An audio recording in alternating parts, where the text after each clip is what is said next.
এই হাদিসটা আপনার মাকে বলবেন, আপনার বোনকে বলবেন, আপনার মেয়েকে বলবেন, আপনার স্ত্রীকে বলবেন।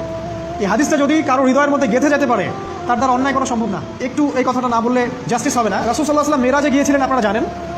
তিনি মেরাজের রাতে অনেক অলৌকিক জিনিস দেখেছেন, নবীদের সাথে সাক্ষাৎ করেছেন, ইভেন আল্লাহর সাথে কথা বলেছেন, আল্লাহর নূর দেখেছেন। এই সময় সবাই তাকে হাসি মুখে সম্বর্ধনা জানিয়েছিল।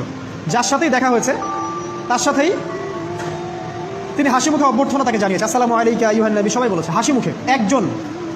একজন মালাক, একজন ফেরেশতা তাকে দেখে হাসেননি, একজন। আপনারা কি জানেন? রাসূল সাল্লাল্লাহু আলাইহি ওয়াসাল্লাম অবাক হয়েছিলেন। তিনি বলেছিলেন যে, ইয়া জিবরিল, ওর চেহারাটা এত গম্ভীর কেন? সে আমাকে দেখে হাসছে না কেন? তার মুখে হাসি নাই কেন? জিবরিল আমিন বলেছেন যে না, মালিক, তার নাম মালিক, সূরা যুখরুফের মধ্যে আছে, তার নাম মালিক। যেদিন থেকে আল্লাহ জাহান্নাম সৃষ্টি করেছেন, সেদিন থেকে তাকে জাহান্নামের দায়িত্ব দিয়েছেন, অর্থাৎ জাহান্নামের হেড অফ ডিপার্টমেন্ট, ইনচার্জ। সেদিন থেকে তার মুখের হাসি উঠে গেছে। আমরা দোয়া করি আমরা যেন তার সাক্ষাৎ না পাই। তার কাছে পারমিশন নিয়ে রাসূল সাল্লাল্লাহু আলাইহি ওয়াসাল্লাম জাহান্নামের দিকে তাকিয়েছিলেন, ভিতরে দেখেছেন কি আছে। তিনি পরে যা ব্যাখ্যা করেছেন তা হলো, আমি দেখলাম সেখানে খালি মেয়ে আর সেখানে খালি নারী আর নারী। এই হাদিসটা আপনার মাকে বলবেন, আপনার বোনকে বলবেন, আপনার মেয়েকে বলবেন, আপনার স্ত্রীকে বলবেন। এই হাদিসটা যদি কারো হৃদয়ের মধ্যে গেঁথে যেতে পারে, তার দ্বারা অন্যায় করা সম্ভব না।